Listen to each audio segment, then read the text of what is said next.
మీ పిల్లలు ఫారెన్లో చదవాలనేది మీ కల? మీ కలను నిజం చేసే ఏకైక సంస్థ విదేశ్ కన్సల్ట్స్. నమస్తే, నేను Kavitha. Welcome to I dream news.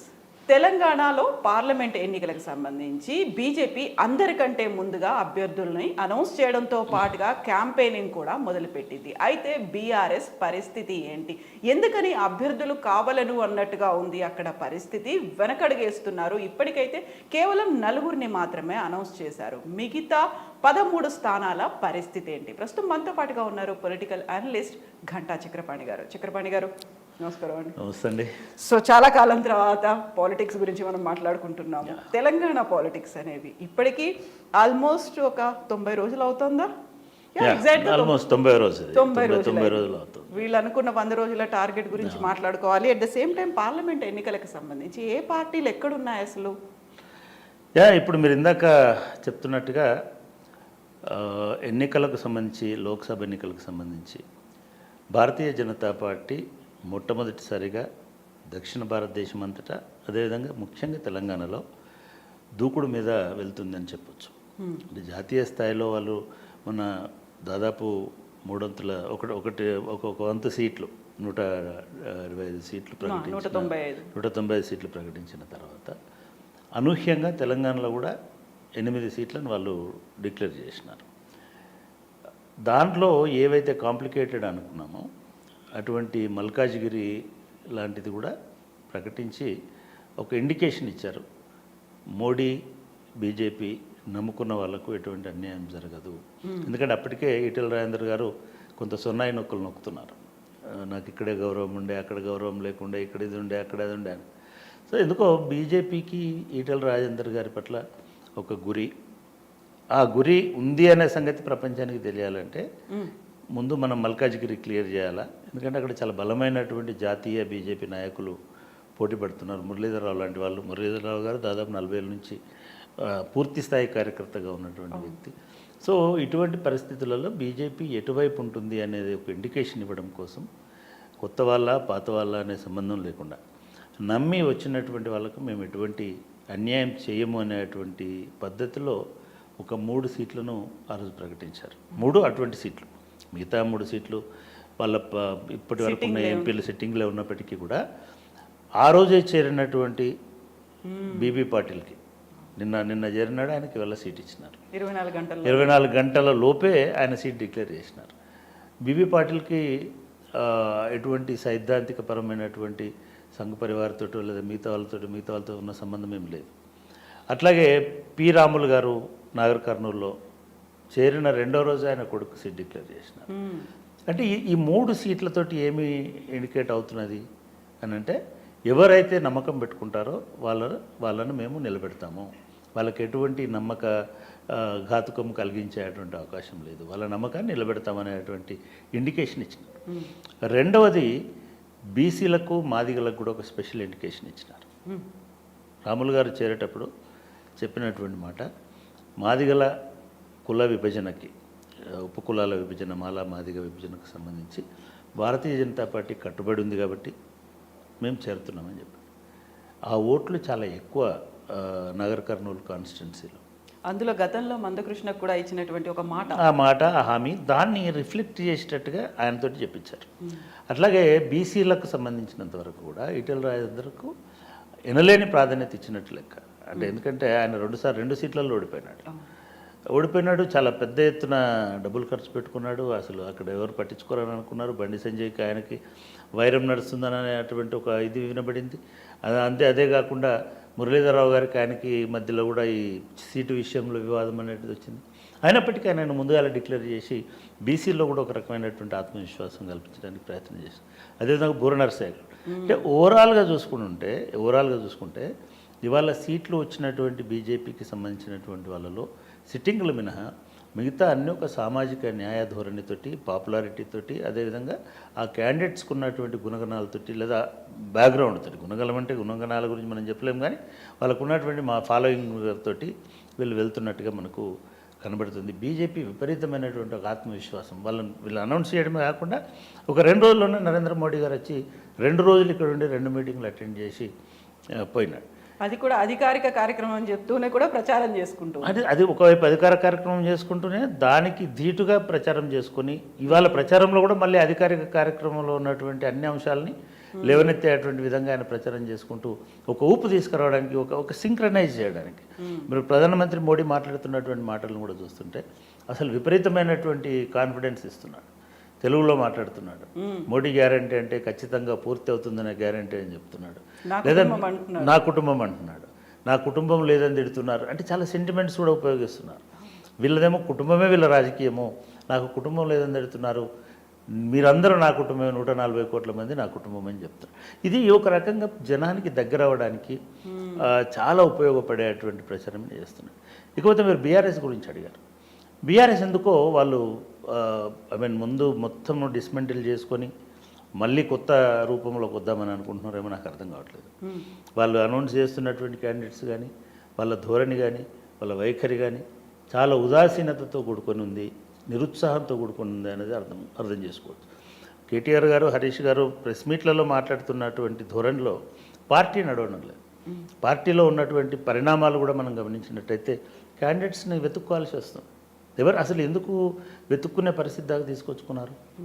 ఎందుకు ఆరూరు రమేష్ ఓడిపోయిన వెంటనే ఆయన కాన్ఫిడెన్స్లోకి తీసుకొని రమేష్ నువ్వు దిగులు పడద్దు, నువ్వు తిరుగు, నువ్వు ఉండు, నువ్వే మా క్యాండిడేట్ అని అంటే ఇప్పుడు ఆరూరు రమేష్ బీజేపీకి పోవాల్సిన అవసరం ఉండేది కాదు కదా. రాజే విషయంలో అయినా అదే పొరపాటు చేసినారు, రమేష్ విషయంలోనైనా అదే పొరపాటు చేసినారు. చివరికి అక్కడ క్యాండిడేట్స్ దిక్కు లేకుండా చేసుకునేయాల్సినటువంటి అవసరం ఎందుకు వచ్చింది? ఇవన్నీ కాన్స్టిట్యున్సీస్, కొన్ని కాన్స్టిట్యున్సీస్ పేర్లు చెప్తే బాగుండదు కానీ అక్కడ క్యాండిడేట్స్ని ఎవరిని పెడుతున్నారు మీరు? ఎట్లా పోటీ పెడుతున్నారు? అసలు మీకు పోటీ చేయాలనే ఉద్దేశం ఉందా లేదా అనేటువంటి అనుమానం రాజకీయ విశ్లేషకులకి, పాత్రికేయులకు వచ్చేటువంటి పరిస్థితి. ఇప్పటికి ప్రకటించిన వాటిలో ఒక వినోద్రావు గారు వినోద్ మినహాయింపు ఎందుకని అంటామంటే వినోద్ గారు గత 1 year నుంచి 2 years నుంచి లేదా ఓడిపోయినా సరే ఆయన కరీంనగర్లో ఉంటున్నారు, అక్కడి నుంచి తిరుగుతున్నారు. ఒక 1-2 years నుంచి అయితే పూర్తి స్థాయిలో తిరుగుతున్నారు. డెఫినెట్గా అక్కడ ధీట్ అయినటువంటి అభ్యర్థి. ఎందుకంటే సంజయ్ ఉన్నాడు కాబట్టి అంతకంటే పెద్ద అభ్యర్థి మనకు కరీంనగర్లో వాళ్ళకు దొరికేటువంటి అవకాశం లేదు. కానీ పెద్ద పిల్లలు ఎవరిని పెట్టారండి? అంటే మనమే చెప్తుంటాం కదా, ఒక చోట చెల్లని రూపాయి ఇంకో చోట చెల్లదని. చాలాసార్లు మీరే చెప్పారు కదా, అక్కడ చెల్లని రూపాయి ఇక్కడ చెల్లుతుందని. ధర్మపురిలో చెల్లని రూపాయిని తీసుకొచ్చి మీరు పెద్ద పిల్లలు ఎట్లా పెడతారు? అంటే మీరు పెద్ద పిల్లలు మీకు ఒక వేరే క్యాండిడేట్స్ దొరకలేదా? అదే వదిలేయండి. మీరు మహబాద్ పరిస్థితి, అసలు ఖమ్మం ఇంకా దారుణం. ఇవాళ అనౌన్స్ చేస్తారని చెప్తున్నారు. ఖమ్మంలో నేను రానుమొర్రో అని అంటే వాళ్ళని తీసుకొచ్చి ఎందుకు పెడుతున్నారు మీరు? ఎందుకు వద్రాజు రవిచంద్ర లాంటి వాళ్ళని ఎందుకు ప్రయోగం చేయలేదు? బీసీని ఇది అందరు ఖమ్మంలో చుట్టూ ఎందుకు తిరుగుతున్నారు? లేదు మీ ఖమ్మంలో ఉన్న ఇంకా మిగతా సామాజిక వర్గాల్లో ఎందుకు ప్రయత్నం చేయలేదు?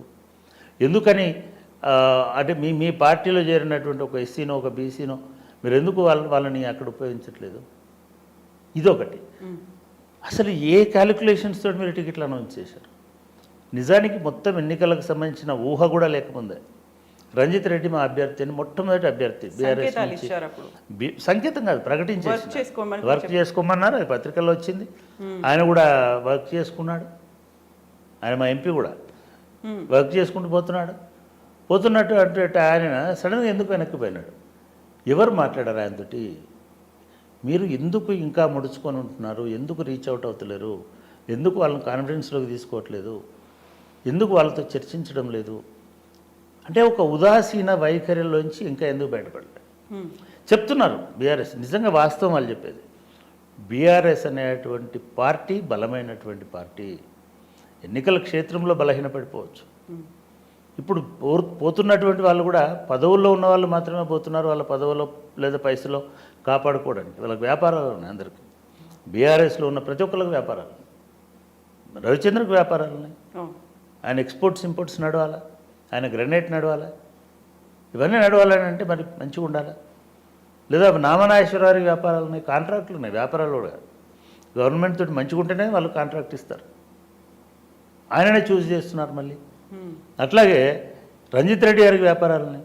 అఫ్కోర్స్ ఆయన కోళ్ళ ఫారాలు మిగతా ఇటువంటి వ్యాపారాలు ఏమైనా ఉండొచ్చు. కానీ ఎందుకు భయపడుతున్నాడు రంజిత్ రెడ్డి గారు? అసలు ఎందుకు మీరు ప్రకటించినారు ముందుగా? ఎందుకని మీరు సవితా ఇంద్రారెడ్డి గారి అబ్బాయిని కాన్ఫిడెన్స్లోకి తీసుకోలేకపోయినారు? కార్తిక్ రెడ్డి. అదే కార్తిక్ రెడ్డి 10 ఏళ్ళ నుంచి అడుగుతున్నాడు కదా, 5 ఏళ్ళ నుంచి అడుగుతున్నాడు కదా మిమ్మల్ని. ఆయన ఎమ్మెల్యే చేసి సమితిని ఎందుకు పెట్టుకోలేకపోయినారు? ఎందుకు మీరు అక్కడ ఉన్నటువంటి తీగల కృష్ణారెడ్డి గారిని కానీ లేదా లక్ష్మారెడ్డిని మన సునీత మహేందర్ రెడ్డిని కానీ వీళ్ళతోటి ఎందుకు కూర్చొని హడావిడిగా 3 రోజులకు మంత్రిని ఇచ్చినారు భయపడి? అంటే మీ బలహీనత ఏమిటో మహేందర్ రెడ్డికి అర్థమవుతోంది. మీరు భయపడి రేవంత్ రెడ్డిని ఓడించాలని అంటే మహేందర్ రెడ్డి సహకరించలేదని చూపించాలి కాబట్టి మీరు ఆయనకు హడావిడిగా 4 రోజులలో మంత్రిని చేసినారు. అసలు ఎంత నిర్దాక్షిణ్యమైన పద్ధతిలో పార్టీని ఆర్గనైజ్ చేస్తున్నారు అనేది ఎందుకో వాళ్ళ స్వయంకృతాపరాధం కనబడుతుంది ప్రతి దాంట్లో కూడా. ఎన్నికలు అంటే ఓకే జరిగిపోతాయి, సరే దానిలో పెద్దగా మెజారిటీ వచ్చింది కూడా లేదు. నేను ఒకటే చెప్తున్నా, బీఆర్ఎస్కి ఇప్పటికి కూడా ఆదరణ ఉంది. మీరు కేవలము 3 ఏళ్లలో పడగొడతాము, నెల రోజుల్లో పడగొడతాము, వీళ్ళు 1 year కూడా ఉండరు, ఇట్లాంటివి కాదు మనం చేయాల్సిందే. ఇప్పుడు బీఆర్ఎస్ చేయాల్సింది అది కాదు. మీరు ఎట్లా ఒక ప్రత్యామ్నాయంగా నిలబెడతారు? పడగొట్టడం కోసం కాదు, నిలబడడం కోసం ఆలోచించండి అని చెప్తారు. పడగొట్టడం కోసం తర్వాత ఆలోచించవచ్చు. రెండోది, మీరు నిలబడకపోతే వాడు పడిపోయినా కూడా మళ్ళీ మీరు నిలదొక్కునే అవకాశం ఉండదు. అవతల వాళ్ళు పడిపోయినా కూడా వాళ్ళు పడిపోయినా మళ్ళీ మీరు ప్రజల తరఫున నిలబడాలని మీరు గట్టిగా ఉండాలి కదా. ఆ ప్రయత్నం చేయడంలో బీఆర్ఎస్ విఫలమవుతుంది, నాయకత్వాన్ని అందించడంలో విఫలమవుతుంది. ఓడిపోయిన తర్వాత నుంచి సమీక్షలు పెట్టుకొని ఎందుకు ఓడిపోయినా మాట్లాడుకొని ఉల్టా మనమే ఎక్కువ మాట్లాడి వాళ్ళని తక్కువ మాట్లాడించి ఇవన్నీ జరిగినాయి. పార్టీ ప్రక్షాళనకి ఈ 3 నెలలు శ్రద్ధ పెట్టి ఉంటే కొత్త నాయకత్వం అనేది ఖచ్చితంగా వచ్చేది. కొత్త నాయకత్వం వస్తే ఈ పాత వాళ్ళను పట్టుకుని వేలాడాల్సినటువంటి అవసరం ఉండకపోయేది. ఖమ్మం జిల్లా రాజకీయాలలో ఖమ్మంలో అసలు మొట్టమొదటి పొరపాటు ఏం చేసినారు వీళ్ళు? శ్రీనివాసరెడ్డి గారిని వదులుకోవడం మొట్టమొదటి పొరపాటు. ఎవరిని అండతోటి వదులుకున్నారు? పువ్వాడ నాగేశ్వరరావు గారి అబ్బాయి పువ్వాడ అజయ్ ఏదో మొత్తం మనకి సమస్తం సమకూరుస్తాడు అనుకొని పొంగులేటి శ్రీనివాసరెడ్డిని నిర్లక్ష్యం చేసినారు. సరే, పొంగులేటి శ్రీనివాసరెడ్డి అంతకంతకు ప్రతీకారం తీర్చుకున్నారు. పొంగులేటి శ్రీనివాసరెడ్డిని మీరు గౌరవించి ఉంటే ఇవాళ ఖమ్మంలో కాదు, మీరు రాష్ట్రంలో అధికారంలోకి వచ్చేది.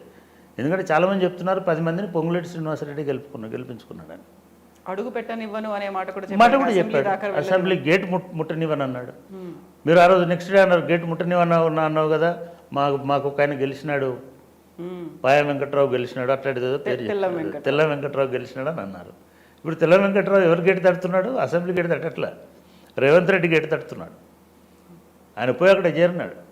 అంటే పార్టీని ఇంత నిర్లక్ష్యం చేయడం అనేటువంటిది మీరు ఇంత చేస్తున్నారు కదా. ఖమ్మంలో ఎందుకని మీరు కందాల ఉపేందర్ గారిని ట్రై చేయట్లేదు? వాళ్ళిద్దరూ ఖమ్మంలో పెడతారు, లేదా ఒకళ్ళైతే ఖమ్మం డిక్లేర్ చేస్తారు. ఈయన నేను చేయను మొర్రో అంటుంటే ఆయన రేపు ఉంటాడో ఉండడో కూడా తెలియదు. ఆయన ఎందుకు పట్టుకుంటున్నారు? ఒక రెడ్డిని ఎందుకు ట్రై చేయట్లేదు? డబ్బులు ఉన్నాయి ఆయనకి, లేదా ఆయన మొన్ననే ఓడిపోయినాడు, కొంత ధైర్యం ఇచ్చిన వాళ్ళు కూడా అవుతారు, లేదా ఓడిపోయిన వాళ్ళు అవసరం లేదనుకుంటే ఇంకొక నాయకత్వం ఎందుకు లేకుండా పోయింది ఖమ్మంలో? ఇది ఆలోచించుకోవాలి. అది ఖమ్మమైనా ఆలోచించుకోవాలా, అది పెద్దపల్లి అయినా ఆలోచించుకోవాలి, అది వరంగల్ అయినా ఆలోచించుకోవాలి, చేవెళ్ళ అయినా ఆలోచించుకోవాలి. 4 సీట్లను మీ చేతులా వదులుకుంటున్నారు. 4 కాదు, రేపు 11, 17, 16 అనౌన్స్ చేస్తే మీరు గెలవడానికి పోటీ చేస్తున్నారా, వదులుకోవడానికి పోటీ చేస్తున్నారా అనేది అర్థమయ్యేటువంటి అవకాశం లేదు. ఎందుకంటే ధీటుగా లేరు అభ్యర్థులు ఎవరు. ఎందుకు ఇప్పుడు మీకు మల్కాజ్గిరి అభ్యర్థి ఆల్రెడీ రంగంలోకి దిగినాడు, ఈటెల రాజేందర్. మీరు చెప్పండి ఆయనకు ఎవరు మీరు పోటీ పెడుతున్నారు? పంపించండి. ఎవరు పోటీలో లేని పెద్దపల్లికి ఎందుకు పంపించారు మొదలు క్యాండిడేట్ని? ఎవరు పోటీ లేనటువంటి మిగతా చోట్ల క్యాండిడేట్స్ని ఎందుకు డిక్లేర్ చేస్తున్నారు? మల్కాజ్గిరి, సికింద్రాబాద్ ఇప్పటికి కూడా చెప్తున్నాను, ఇది వీళ్ళిద్దరు కనుక గట్టి క్యాండిడేట్స్ని కనుక పెట్టుకుంటే ఈ 2 చోట్ల డెఫినెట్గా ఒక ఆశ, బీఆర్ఎస్ అనేదానికి ఒక ఆదరణ, బీఆర్ఎస్ అనేది నిలబడడానికి తలెత్తుకుని ఉండడానికి అవకాశం ఉంటుంది. మళ్ళీ అదే కన్జర్వేటివ్, అదే కన్వెన్షనల్ పద్ధతిలో ఆలోచించి సారే చెప్పాలి కారే పోవాలని అనుకుంటే అది ఎక్కడికి పోతుందో తెలియనటువంటి ఒక అయోమయం అయితే బీఆర్ఎస్లో కనబడతాం.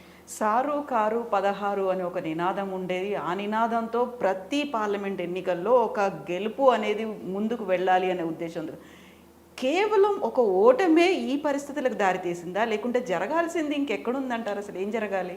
అంటే నిజానికి ఓటమి వల్ల ఇంత కలత చెందిన రాజకీయ పార్టీని నేను చూడలే. మ్మ్. అంతకు మించినటువంటి కారణం ఏదో ఉంది. ఓటమి నుంచి కసి ఉన్నవాడు పరిగెత్తుంటాడు, పడిపోతాడు, లేచి మళ్ళీ అంతకంటే ఎక్కువ పరిగెత్తి వాడిని వెనక్కి నెట్టాలనేటువంటి ఒక ప్రతీకారేచ్ఛ, ఒక కసి అనేటువంటిది కనబడుతుంది ఎనీ పోటీలో, ఏ పోటీలో. వీళ్ళకెందుకు అది లేకుండా పోయింది. ఎక్కడో లోపం జరుగుతుంది. పార్టీలో ఒక నాయకత్వ లోపమా, మ్మ్. లేదా వాళ్ళకు ఒక దిశానిర్దేశం చేసుకోగలిగేటువంటి స్థితి లేకపోవడమా, లేదా ఎవరు చెప్పాలి ఎవరు వినాలి అనేటువంటి సమస్య ఏమైనా ఉందా? ఇవేవి అర్థం కానటువంటి అయోమయంలో ఉంది. లేకపోతే పార్టీ ఇట్లా ఉండదు. చాలా పార్టీలు ఓడిపోతాయి. పార్టీ ఓడిపోవడం పెద్ద కష్టమైన విషయం కాదు. నిజానికి బీఆర్ఎస్ పార్టీకి చాలా చరిత్ర ఉన్న పార్టీ. 20 ఏళ్ళ ఉద్యమం చేసిన పార్టీ, 20 ఏళ్ళలో 10 ఏళ్ళ అధికారంలో ఉన్న పార్టీ. ఎన్టీ రామారావు ఇంత ఉద్యమం చేయాల, అనవసరంగా ఎన్టీ రామారావుతో పోల్చుకుంటున్నాడు కేసీఆర్. ఎన్టీ రామారావు కంటే కేసీఆర్ చేసింది ఎక్కువ. తెలంగాణ అస్తవ్యస్తమైనటువంటి తెలంగాణ సమాజం మొత్తాన్ని ఆశ లేనటువంటి స్థితి నుంచి ఒక అద్భుతమైనటువంటి ఆశ కల్పించి ఉద్యమాన్ని తొలగించినటువంటి శక్తి ఉన్నటువంటి వాడు కేసీఆర్. ఎన్టీ రామారావు కేవలం గ్లామర్తో వచ్చినాడు. గ్లామర్తో వచ్చి ఎంతకాలం ఉన్నాడండి? 10 ఏళ్ళు కంటిన్యూస్గా లేడు. మీరు ఉన్నారు. 10 ఏళ్ళు కంటిన్యూస్గా ఉన్న వాళ్ళు, కంటిన్యూస్గా 10 ఏళ్ళు రూల్ చేసింది మీరు ఒక్కలే. మీరు ఎన్టీ రామారావుతో పోల్చుకోవడం ఏంది? ఎన్టీ రామారావుకి తెలంగాణ అంటే లేదా ఆంధ్రప్రదేశ్ అంటే ప్రాణం ఇచ్చేవాళ్ళు ఎవరు లేకుంటారు. తెలంగాణ అంటే ప్రాణం ఇచ్చేవాళ్ళు వీళ్ళు ప్రతి ఊర్లో ఉన్నారు. వాళ్ళు మీ నైరాశ్యం చూసి ఆందోళన పడుతున్నారు. వాళ్ళు మీ క్రియాహీనతను చూసి ఆందోళన పడుతున్నారు. మీ స్పష్టత లోపించడాన్ని చూసి అయోమయంలో పడుతున్నారు. మీరు బయటికి చెప్తున్నారు కానీ గ్రాస్ రూట్లో జిల్లా స్థాయిలో ఏ నాయకుడు వాళ్ళకు భరోసా ఇస్తున్నాడు? వాళ్ళకు గత్యంతరం లేదు. బీఆర్ఎస్ వాళ్ళకి వేరే పార్టీలకు పోయే అవకాశం లేదు. ఎందుకంటే అంత కొట్లాడినారు తెలంగాణ కోసం మొన్నటి ఎలక్షన్లో. కాంగ్రెస్ వాళ్ళతో నిత్యం రైవలరీ ఉంది, వాళ్ళకి బీజేపీతో నిత్యం రైవలరీ ఉంది. అంత హైప్ ఇచ్చారు మీరు. ఆ హైప్లోంచి ఇప్పుడు వాళ్ళు బిక్కుబిక్కుమనేటువంటి వాతావరణం వస్తుంది. దీని మీద అంతర్మదనం అనేది బీఆర్ఎస్లో అవసరం. ఆత్మ పరిశీలన అనేది అవసరం. నాయకత్వం అనేది నిరంతర క్రియాశీలతతో ఉండడం అవసరం. మీరు హరీష్ రావుని పెడతారా ముందు, లేదా మొన్న ఒక 2 రోజులు మాత్రం అసెంబ్లీ చివరి 2 రోజుల్లో కడియం శ్రీహర్ లాంటి వాళ్ళతోటి మంచి కౌంటర్స్ ఇప్పించారు. ఎందుకు మీరు కడియం శ్రీహర్ గారిని పెట్టండి ముందు ఎలక్షన్ల మొత్తంలో? ఆయన మీ అంత అనుభవం ఉన్న లీడరు, చాలా ఏళ్ళుగా ప్రజా జీవితంలో ఉన్నటువంటి వ్యక్తి, చాలా స్పష్టంగా మాట్లాడగలిగే వ్యక్తి. అది నీళ్ళ మీద అయినా ఇంకో దాని మీద అయినా ఆయన మంత్రిగా ఎక్స్పీరియన్స్, ఎడ్యుకేషన్ చేసినాడు, ఇరిగేషన్ చేసినాడు, చాలా రకాలైనటువంటి సాంఘిక సంక్షేమ శాఖ చేసినాడు, ఉప ముఖ్యమంత్రిగా చేసినాడు మీ హయాంలో. సో అంటే దిగాలు పడడం వలన మిగతా వాళ్ళకి అలసైపోతారు. అదొకటి గుర్తుపెట్టుకోవాలి. మీరు దిగాలుగా ఉన్నట్టుగా మీరు క్రియాశీలంగా లేకపోవడం వల్ల మీ కార్యకర్తలు దిగులు పడతారు. మీ కార్యకర్తలు వీళ్ళు పెడితే మీ క్యాండిడేట్స్ దిగులు పడతారు. ఆ దిగులతోటి పోటీకి కూడా ముందుకు రానటువంటి వాతావరణం రాకూడదు. నిజానికి మీకు పెద్ద బలం బీఆర్ఎస్కి ఉంది. ఈ పరిస్థితి ఏర్పడడానికి ప్రధాన కారణం అక్కడ బీజేపీయో కాంగ్రెస్ బలపడిందనా, లేకపోతే ఓటమి వస్తుంది అని ముందే ఎందుకు ఎక్స్పెక్ట్ చేస్తున్నారు? ఎందుకలా? మీరు ఒకటి సత్యం చెప్తానండి. మొన్న కాంగ్రెస్ గెలవడం కూడా వాళ్ళ బలంతో గెలవలేదు. మనం అనుకున్నాం. అవును. బీఆర్ఎస్ వైఫల్యంతో కాంగ్రెస్ విజయం సాధించింది. మనం ఒక వీడియోలో కూడా ఒక ఇంటర్వ్యూలో చెప్పాను. ఎలా ఓడిపోవాలో ఆలోచించుకున్న రీతిలో ప్లాన్ చేసుకున్నట్టు ఓడిపోయినాడు కేసీఆర్ గారు. ఆయన ఒక 6 నెలల ముందు క్రియాశీలంగా ఉంటే 30 మందినో 40 మందినో మార్చుకొని ఆయన కొంత యాక్టివ్గా ఉండగలిగి రోజులకు ఒకసారో 2 రోజులకు ఒకసారో పబ్లిక్లో కనబడి ఉంటే రివ్యూ మీటింగ్లు కూడా పెట్టుకుని డెఫినెట్గా కాంగ్రెస్ వచ్చేటువంటిది కాదు. వాళ్ళ విమర్శలకు కౌంటర్ వేయడానికి కూడా వీళ్ళు నిరాకరించిన, కౌంటర్ వేయడానికి కూడా, లేదా మాట్లాడడానికి కూడా, వివరణ ఇవ్వడానికి కూడా ఆసక్తి చూపించలేదు. అంటే అవతల వాళ్ళని ఒక గడ్డిపొచ్చలాగా పరిగణించినారు.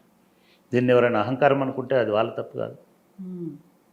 ఇంకొక నాయకుడు ఎవరు మాట్లాడలేదు. మనం అనుకుంటున్నాం ఎమ్మెల్యేలు విచ్చలవిడి చేసినారని. విచ్చలవిడిగా అవినీతి చేసి ఉండొచ్చు, కాంట్రాక్ట్లు ఇచ్చి ఉండొచ్చు, ఇసుక దందాలు చేసి ఉండొచ్చు, లిక్కర్ దందాలు చేసి ఉండొచ్చు, కానీ విచ్చలవిడిగా మాట్లాడలేదు. నువ్వు వాళ్ళు నోరు మూసేసి బుర్రకు పని చెప్పుకుంటూ పోయినారు. నోరు కూడా మాట్లాడి ఉంటే, వాళ్ళందరూ కూడా మాట్లాడించుంటే మీ వాదన, మీ వాయిస్ అనేటువంటిది పోయేది. అది చేయలేదు. ఓడిపోయిన తర్వాత కూడా కవిత గారు తప్ప ఎవరు మాట్లాడుతున్నారు. కవిత రోజుకు ఒక ప్రెస్ కాన్ఫరెన్స్ పెడుతుంది, ఒక ట్వీట్ చేస్తుంది, ఒక డిఫరెంట్ ఇష్యూస్ మీద, డిఫరెంట్ అన్నెసెసరీ ఇష్యూస్ మీద. డైరెక్షన్ లేదు అనేది ఎందుకంటున్నామంటే, కేటీఆర్ గారు మాట్లాడుతున్నారు, ఆయన పన్నుల గురించి మాట్లాడినారు, ఎల్ఆర్ఎస్ గురించి మాట్లాడినారు, లేదా డబ్బుల గురించి మాట్లాడుతున్నారు, పెట్టుబడుల గురించి మాట్లాడుతున్నారు. ఆయన ఒక క్లారిటీతో ఒక పద్ధతిలో మాట్లాడారు. హరీష్ రావు గారు అసెంబ్లీ మొత్తాన్ని మనం లెక్కేసుకుంటే అధికార పార్టీ మంత్రులు 6 ఎంత టైం తీసుకున్నారో ఒక్క హరీష్ రావు గారు వాళ్ళందరి వాదనల్ని సక్సెస్ఫుల్గా తిప్పికొట్టడానికి తీసుకున్నారు. అసెంబ్లీ తర్వాత మరి హరీష్ రావు గారు ఎందుకు కనబడుతున్నారు? నా సలహా ఏమంటే, వాళ్ళు మన సలహాలు వింటారని చెప్పట్లేదు, మన కన్జంప్షన్ కోసం చెప్పాలని అనుకుంటే, అసలు ఇప్పుడు ఉన్న పరిస్థితులలో ఈ ఊపిరి సల్పనటువంటి 3 నెలల కాలంలో పార్టీని రీఆర్గనైజ్ చేసుకోవడంలో విఫలమైనారు. ఒకటి, పార్టీని రీఆర్గనైజ్ చేసుకొని మనము ఉంటాము పోటీలో అని అనుకుంటే వీడెవడు పారిపోయే వాళ్ళు కాదు. ఎటువంటి హామీ లేకుండా కూడా విత్డ్రా అవుతున్నారు. ఇప్పుడు మీరు గమనించండి, రంజిత్ రెడ్డికి ఎక్కడో హామీ ఇచ్చినారని నేను అనుకోవట్లేదు, కానీ రేపు అనూహ్యంగా ఆయన ఎక్కడి నుంచి పోటీ చేస్తాడో తెలియకుండా ఎట్లా తప్పుకున్నాడు అంటే ఆయనకి ఏదో ప్లాన్ ఉంది. అట్లే అదేవిధంగా మీరు వరంగల్ పరిస్థితి కూడా అట్లనే ఉంది. అంటే రేపు ఇప్పుడు ఇచ్చిన టికెట్లు ఇచ్చినా పోటీ చేస్తారా లేదా అనేటువంటి అనుమానం ఉంది. నామనాగేశ్వరరావు గురించి అనేక వార్తలు వస్తున్నాయి మీడియాలో. మీరు నామనాగేశ్వరరావుని ఎందుకు పట్టుకుంటున్నారు? ఇంకోళ్ళు ఎందుకు ప్రయత్నం చేయట్లేదు? అంటే ఇంకొకటి చాలా దుర్మార్గమైన ఆలోచన ఏమిటంటే, మొత్తంగా పాలిటిక్స్లో కులాలతోటే ఓట్లేస్తారనుకోవడం చాలా మూర్ఖత్వం, భ్రమ. అన్ని చోట్ల కులాలతోటి, ఇది తెలంగాణ, ఇది ఆంధ్రప్రదేశ్ కాదు. ఆంధ్రప్రదేశ్లో కులాలతోటి ఓట్లేస్తారేమో, తెలంగాణలో అట్లా వేసేటువంటి అవకాశం లేదు. అట్లా అనుకుంటే బీసీలు ఎక్కుంటారు. మీరు ఎక్కడ పోయినా కూడా ఎందుకు ఓడిపోతున్నారు బీసీలు? అనేక కారణాలు ఉంటాయి. నాయకత్వాన్ని కూడా చూస్తారు కొన్నిసార్లు. సో ఇవన్నిట్లలో ఎక్కడో నాయకత్వం పార్టీ రీఆర్గనైజేషన్ మీద దృష్టి పెట్టుకోకపోవడం, గెలిచి ఉన్న ఎంపీలను, ఆసక్తి ఉన్నటువంటి వాళ్ళని కోఆర్డినేట్ చేసుకునే ప్రయత్నం చేసుకోకపోవడం. 3 పోయి 6 సిట్టింగ్లు ఇప్పుడు అయినా కూడా వాళ్ళతో ఎవరు మాట్లాడలేదు. పోతారని తెలుసు, వారం నుంచి వస్తున్నాయి పేర్లు. నామనాగేశ్వరరావు పోతాడని, కవిత పోతుందని కూడా వారం నుంచి వస్తున్నాయి. మరి వాళ్ళతో ఎవరు మాట్లాడారు, ఏం మాట్లాడారో తెలియదు.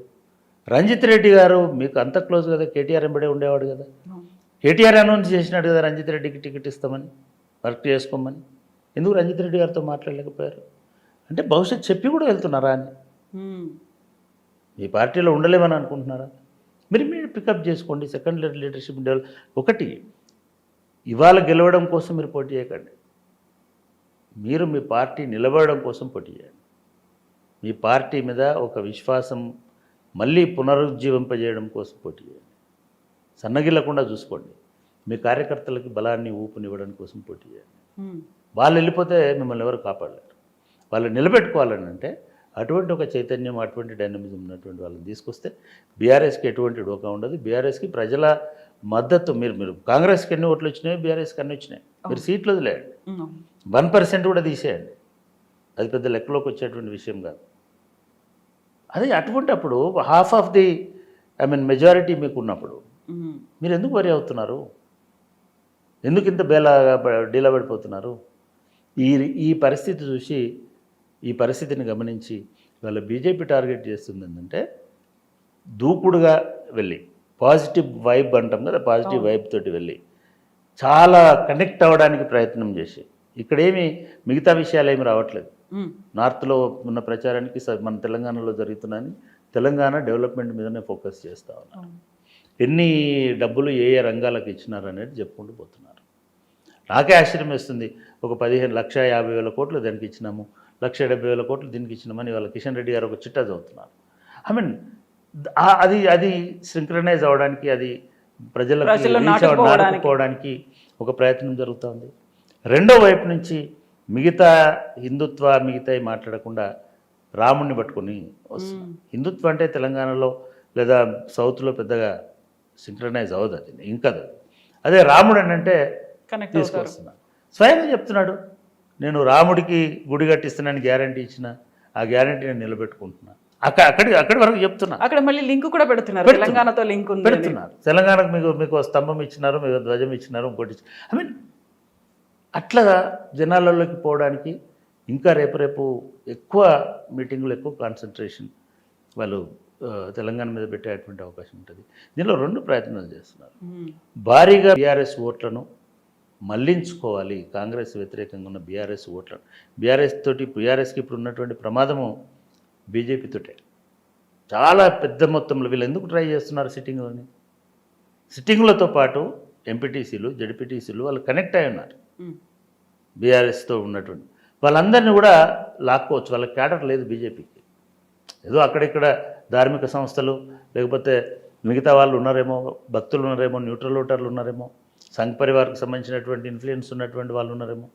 కానీ రాజకీయాల్లో బూత్ లెవెల్లో నిలబడి కొట్లాడేటువంటి లేదా ప్రచారం చేసేటువంటి ఒక బలం కావాలి.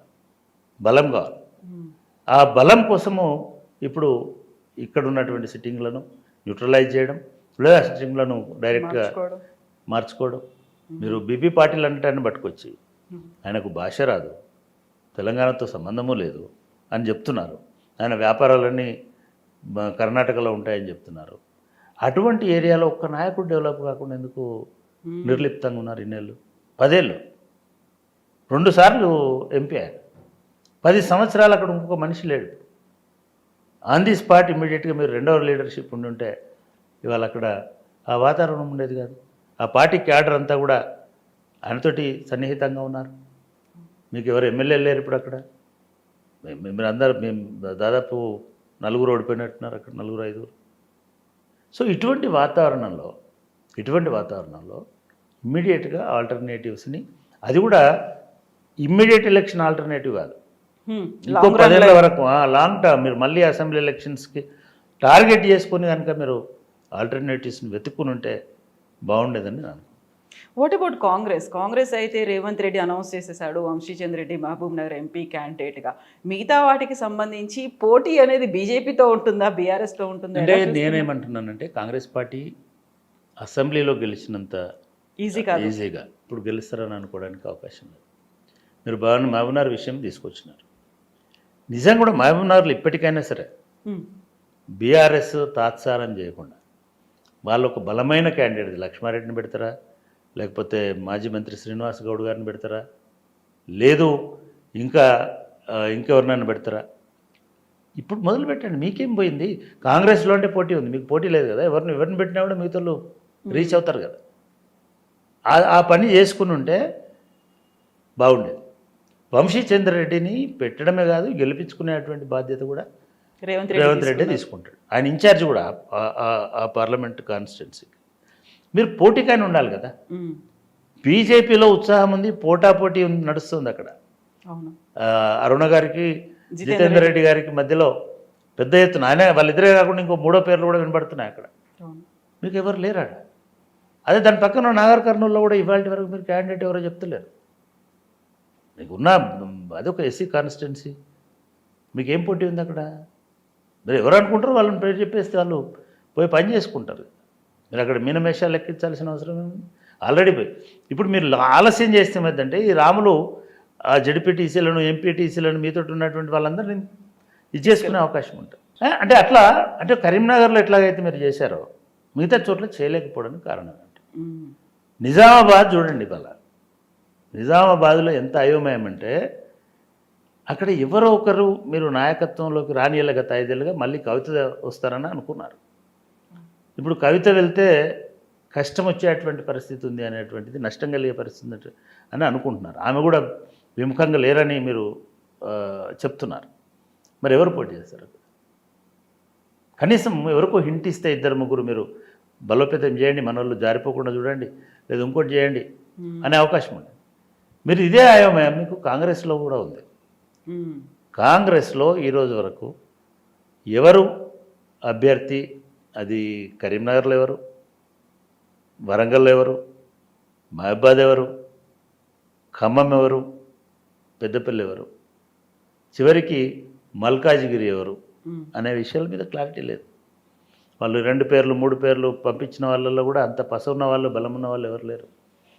కరీంనగర్ ప్రవీణ్ రెడ్డి గారి పేరు చెప్పారు. ప్రవీణ్ రెడ్డి గారు ఒక కాన్స్టిట్యున్సీలోనే ఓడిపోయినటువంటి వ్యక్తి గతంలో.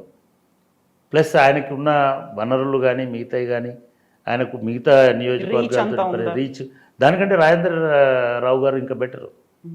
వెల్మ సామాజిక వర్గము ఒక 3-4 కాన్స్టిట్యున్సీలలో అంతకుముందు చొప్పదండిలో ఆయన పని చేసుకున్నాడు. బహుశా పొట్టి కూడా చేసినట్టున్నాడు గతంలో. అదేవిధంగా వాళ్ళ ఫాదరు జగపతిరావు గారు కరీంనగర్ నుంచి గతంలో ప్రాతినిధ్యం వహించినాడు. లేదా ఓవరాల్గా వెల్మ కమ్యూనిటీలో ఉన్నటువంటి ఒక ఇది ఉంది. సో ఇవన్నిటిని పరిగణలోకి తీసుకోవాల్సి ఉంది. కాంగ్రెస్ పార్టీ కూడా తాత్సారం చేస్తుంది. నాకు ఆశ్చర్యం వేస్తుంది. నిన్న మన వాళ్ళు రిలీజ్ చేస్తున్నటువంటి దానిలో దగ్గర 10 మంది రెడ్లు ఉన్నారు. అంటే ఇట్లా ఉండకపోవచ్చు, వాళ్ళ పంపినట్టే లిస్ట్ ఉంటుందని అనుకోవడానికి వీల్లేదు. రెండవది, కాంగ్రెస్ పార్టీలో అంటే చాలా ఆశ్చర్యకరమైనటువంటి విషయం ఏంటంటే డబ్బుల కొరత ఉంది కాబట్టి మీరు బలమైన నాయకులని పైసలు ఉన్న వాళ్ళకే టికెట్లు ఇస్తామనేటువంటి ఒక బేరం నడుస్తున్నారు. సో అట్లా పైసలు ఉన్న వాళ్ళకే టికెట్లు అనేసరికి మరి ప్రవీణ్ రెడ్డి దగ్గర పైసలు లేవు, రాజేంద్రరావు దగ్గర పైసలు ఉన్నాయి. అదేవిధంగా ఇవాళ మీరు వరంగల్ లాంటి పరిస్థితిలో వరంగల్ ఎవరికి ఇస్తారు? మీరు డిప్యూటీ సీఎంగా పనిచేసిన రాజాకి ఇస్తారా? లేదా పాత రాజాకి సిరిసిల్ల రాజాకి ఇస్తారా? అద్దంకి దయాకర్ పేరు కూడా అంటే ఇక్కడ దళిత్ కాన్స్టిట్యున్సీలో ఒక ప్రాబ్లం ఉంటుంది. ఒక రెడ్డికి ఇచ్చినంత ఈజీగా, ఒక వెలమకి ఇచ్చినంత ఈజీగా దళితులకి టికెట్లు అనౌన్స్ చేసే అవకాశం ఉండదు. ఎందుకంటే దళితుల్లో 2 వర్గాలు బలంగా కనబడుతుంటాయి. ఉన్నాయి 3 కాన్స్టిట్యున్సీలు. సాంప్రదాయంగా ట్రెడిషనల్గా ఏమవుతున్నాయంటే 2 మాదిగ సామాజిక వర్గానికి, ఒక మాల సామాజిక వర్గానికి ఇస్తారు. అద్దంకి దయాకర్కి ఒక ప్రధానమైనటువంటి అడ్డంకి ఎవరంటే రవి గారు కాంగ్రెస్ పార్టీకి ఆబ్లిగేషను, రేవంత్ రెడ్డి కూడా మల్లు రవి గారు ఆబ్లిగేషన్. రవి గారు ఈ అడ్డంకి వస్తుందేమో అనుకొని ఆయన పదవులు కూడా వదిలేసి ఇంకోటి వదిలేసి నేనే ఆయన అక్కడ ప్రచారం చేస్తున్నాను. కానీ ఆశ్చర్యకరంగా ఆ కాన్స్టిట్యున్సీలో కూడా మాదిగ పాపులేషన్ ఎక్కువ. పోనీ అద్దంకి దయాకర్ని వరంగల్లో తీసుకొస్తామని అంటే 2 మాలలు అవుతారు. అటు రవి నుంచి ఇక్కడ అద్దంకి దయాకర్ని ఇక్కడ 2 మాలలు అయితే మాదిగల నుంచి తీవ్రమైనటువంటి వ్యతిరేకత వచ్చే ప్రమాదం ఉంది. రెండవది, వరంగల్లోనే మాదిగ పాపులేషన్ ఎక్కువ. వరంగల్లో కూడా మాదిగలు ఎక్కువ ఉన్నారని అంటుంటారు, ఎక్కువ ఉండే అవకాశం ఉంది.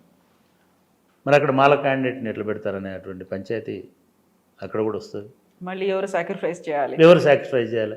మరి 2 మాలలకు ఇస్తే పెద్దపల్లి మాదిగకి ఇవ్వాల్సి వస్తుంది. అక్కడ ఆల్రెడీ మాల సామాజిక వర్గానికి సంబంధించినటువంటి వంశీకృష్ణ వివేక వెంకటస్వామి కొడుకు అబ్బాయి అక్కడ పోటీలో ఉన్నారు. వాళ్ళు 3వ తరం పోటీ. ఇప్పుడు అది వెంకటస్వామి గారు రిప్రజెంట్ చేసినారు, వివేక్ గారు రిప్రజెంట్ చేసినారు, ఇప్పుడు వంశీ గారు రిప్రజెంట్ చేసేటువంటి వాతావరణం. అంటే 3 మాలలకు ఇచ్చి మాదిగలందరినీ దూరం చేసుకుంటారా? రెండవది, ఇవాళ మల్లురవి గారు పోటీ పడుతున్నటువంటి కాన్స్టిట్యున్సీలో నగర్ కర్నూలులో చాలా బలమైన మాదిగ అభ్యర్థి సంపత్ కుమార్ ఉన్నారు అక్కడ. అఫ్కోర్స్ ఆయన మొన్న ఓడిపోయినప్పటికీ జాతీయ స్థాయిలో పేరున్న నాయకుడు, గతంలో మంత్రిగా పనిచేసినటువంటి అనుభవం ఉన్నటువంటి నాయకుడు, మంత్రిగానే ఎమ్మెల్యే మొదటి దశలో ఎమ్మెల్యేగా ఉన్నాడు. మొదటి దీనిలో ఉన్నటువంటి నాయకుడు, చాలా స్ట్రాంగ్ వాయిస్ ఉన్నటువంటి నాయకుడు. ఆయన చాలా తీవ్రంగా ప్రయత్నం చేస్తున్నాడు. మరి ఆయనకి ఇస్తే మల్లు రవిని ఎక్కడికి తీసుకెళ్తారు? ఇటువంటి ఆ ప్రామిసెస్ అన్నీ ఎక్కువ అయ్యేసరికి మనకి చాలా మన ముందే అద్దంకి దయాకర్ని 5 సార్లు నిరాశపరిచినారు. ఒక ఎమ్మెల్సీ ఇవ్వలేకపోయినారు, ఒక ఎమ్మెల్యే చేయలేకపోయినారు, లేదా ఇంకేదో హామీ ఇచ్చి అది చేయలేకపోయినారు. ఇవన్నీ ప్రాబ్లమ్స్ అవుతాయి. మల్లు రవికి ఇస్తే ఖమ్మం నుంచి మల్లు నందిని కూడా పోటీ పడుతున్నారు. చాలా భారీ కాన్వాయ్తో వచ్చి దరఖాస్తు చేశారు. కాంగ్రెస్ పార్టీలో ఉన్న రేవంత్ రెడ్డికి ఉన్న తలనొప్పుల్లో ఇవన్నీ నేను అనుకుంటా బహుశా కుటుంబాలే పెద్ద తలనొప్పి అవుతాయి. రేపు భువనగిరి సీట్ ఎవరికి ఇస్తారనేది ఒక పెద్ద పంచాయతీ కాబోతుంది. భువనగిరి సీట్లో ఇప్పుడున్నటువంటి అక్కడ ఎమ్మెల్యే కుంభం అనిల్ కుమార్ రెడ్డి గారిని ఓడించడానికి గతంలో ఇప్పుడు ప్రయత్నం చేసినటువంటి కోమటిరెడ్డి బ్రదర్స్ నుంచి ఎవరైనా వస్తే అనిల్ కుమార్ రెడ్డి పనిచేస్తుండని ఎందుకు అనుకుంటున్నారు? మీరు వీరేశం పనిచేస్తుండని ఎందుకు అనుకుంటున్నారు? అంటే ఈ కోఆర్డినేషన్ అనేది మిస్ అవుతాం. ఖమ్మం నిజంగా కూడా బీఆర్ఎస్ కానీ లేదా బీజేపీ కానీ, బీజేపీ కంటే అక్కడ బలం లేదు. బీఆర్ఎస్ ఆలోచించాల్సింది ఏంటంటే ఈ అంతర్గత వైరుధ్యం ఏడాదికి వచ్చి వాళ్ళు కూలిపోతాము మేమైతాం కాదు. ఖమ్మంలో అంతర్గత వైరుధ్యం ఉంది. మీరు ఇప్పుడు అలర్ట్గా అండి. పొంగులేటి శ్రీనివాసరెడ్డి కుటుంబానికి ఇస్తే బట్టి విక్రమార్క పనిచేస్తాడా? బట్టి కుటుంబానికి ఇస్తే పొంగులేటి శ్రీనివాసరెడ్డి అట్లాగే పనిచేస్తాడు. మీరు ఆలోచించండి. అదేవిధంగా మీకు భువనగిరి, నల్గొండ సీట్ల పరిస్థితి కూడా అంత కేకువాకేం కాదు. సో ఇటువంటి వైరుధ్యాలు ఉన్నటువంటి సమస్యల వల్ల కాంగ్రెస్ పార్టీ టికెట్లు డిలే అవుతున్నాయి. కాంగ్రెస్ పార్టీలో టికెట్లు అంత ఈజీ కాదు, కోఆర్డినేషన్ అంత ఈజీ కాదు. రెండోది ఈ పెద్ద లీడర్లు అందరూ అసెంబ్లీలో ఉన్నారు ఇప్పుడు. అది గెలిచినా ఒకటే, గెలవకపోయినా ఒకటే. వాళ్ళకి ఎట్లాగో దేశంలో గెలుస్తామో గెలవమో తెలియదు అనేటువంటి ధోరణి కూడా వచ్చింది. ఉత్తమ్ కుమార్ రెడ్డి, పద్మావతి రెడ్డి వాళ్ళు ఎలక్షన్కు పనిచేసినంత ధీటుగా ఇవాళ పనిచేయాల్సిన అవసరం ఉంది వాళ్ళకి. వాళ్ళు చెప్పిన వాళ్ళకి రాకపోతే పెద్దలు జానారెడ్డి గారికి టికెట్ ఇచ్చినారు అనుకోండి, ఆయన ఈ 3 గ్రూపులను ఎట్లా కోఆర్డినేట్ చేసుకోవాలి? ఇదొక పెద్ద సమస్య. నల్గొండ వరకు ఉండే సమస్యలు అదొక పెద్ద సమస్య. ఆయన ఇవన్నీ ఉంటాయి. నా జానారెడ్డి కనుక మళ్ళీ క్రియాశీలమైన రాజకీయాల్లోకి వస్తే రేపు కోమటిరెడ్డి వెంకటరెడ్డి గారి రాజకీయాలు నడుస్తాయా? ఇట్లనే ఉంటుందా సంబంధాలు అనేటి? ఇది కూడా ఆలోచిస్తాం. కాబట్టి భువనగిరి, నల్గొండ, ఖమ్మం కాంగ్రెస్ పార్టీకి ఒక పెద్ద సవాల్ కాబోతుంది. కాబట్టి వాళ్ళు సోనియా గాంధీని లేకపోతే రాహుల్ గాంధీని వాళ్ళెవరినైనా వచ్చి ఇక్కడ పోటీ చేయమని అడుగుతున్నారు. ఎందుకంటే పిల్లిపోరు పిట్ట తీర్చేస్తుంది అనేటువంటి ఇదిలో కనబడుతుంది. సో మనకి నగర్ కర్నూలు పరిస్థితి కూడా కాంగ్రెస్ పార్టీలో ఈ ఉపకులాలకు సంబంధించిన గొడవ తోడిపోతుంది. ఇకపోతే కరీంనగర్ పరిస్థితి మనం మాట్లాడుకున్నాం. నిజామాబాద్లో ఎవరు? నిజామాబాద్లో జీవన్ రెడ్డి గారు మంచి ఛాయిస్ ఉన్నవాట్లో. జీవన్ రెడ్డి గారికి గొప్ప మంచి పేరుంది, నిజాయితీ పరుడు, పబ్లిక్ చాలా. నేను గమనిస్తా, ఆయన ఎవరు ఫోన్ చేసినా ఆయనకి ఎవరు అటెండర్లు వీళ్ళు ఆయనే మాట్లాడతాడు, ఆయనే చేస్తాడు, ఏ పని అడ్రస్ చేస్తాడు. కానీ ఆయన కరీంనగర్ జిల్లాలో ఒక కాన్స్టిట్యున్సీ దాంట్లో ఉండేటువంటి కాన్స్టిట్యున్సీ, వాళ్ళు 2 కాన్స్టిట్యున్సీస్ మెట్పల్లి అండ్ జగిత్యాల. మరి మిగతా 6 కాన్స్టిట్యున్సీస్ బయట ఉన్నాయి. అంతే యాక్సెస్, అంతే ఇది అక్కడ ఉంటుందా? ఆయనను మరి నిజంగానే మీరు ప్రమోట్ చేస్తున్నారా? అక్కడి అవతలి వాళ్ళు మిగతా కాన్స్టిట్యున్సీస్ వాళ్ళు కూడా అంతే ఇదిగా ఆదరిస్తున్నారా? ఇవన్నిటిని కూడా పరిగణలోకి తీసుకోవాల్సిన బాధ్యత ముఖ్యమంత్రి గారి మీద ఉంటుంది. ఆదిలాబాద్ పరిస్థితి అది. అంటే కాంగ్రెస్ పార్లమెంటుకు సరిపడా క్యాండిడేట్స్ ఎవరికి కూడా సిద్ధంగా ఉన్నట్టుగా లేరు. కాబట్టే ఎక్కడో వింటున్నాం మనం, జహీరాబాద్ నుంచి రంజిత్ రెడ్డిని పోటీ చేయిస్తారు, మెదక్ నుంచి రంజిత్ రెడ్డి నుంచి పోటీ చేయిస్తారు. అంటే ఇట్లా మారుతుంది, షిఫ్ట్ అవుతుంది రాజకీయం అంతా కూడా. కాబట్టి మొత్తం సీట్లు వచ్చిన తర్వాత నేను అనుకోవడం 70% వలస వచ్చినటువంటి వాళ్ళతోటే పార్లమెంట్ ఎన్నికలు నడుస్తాయి.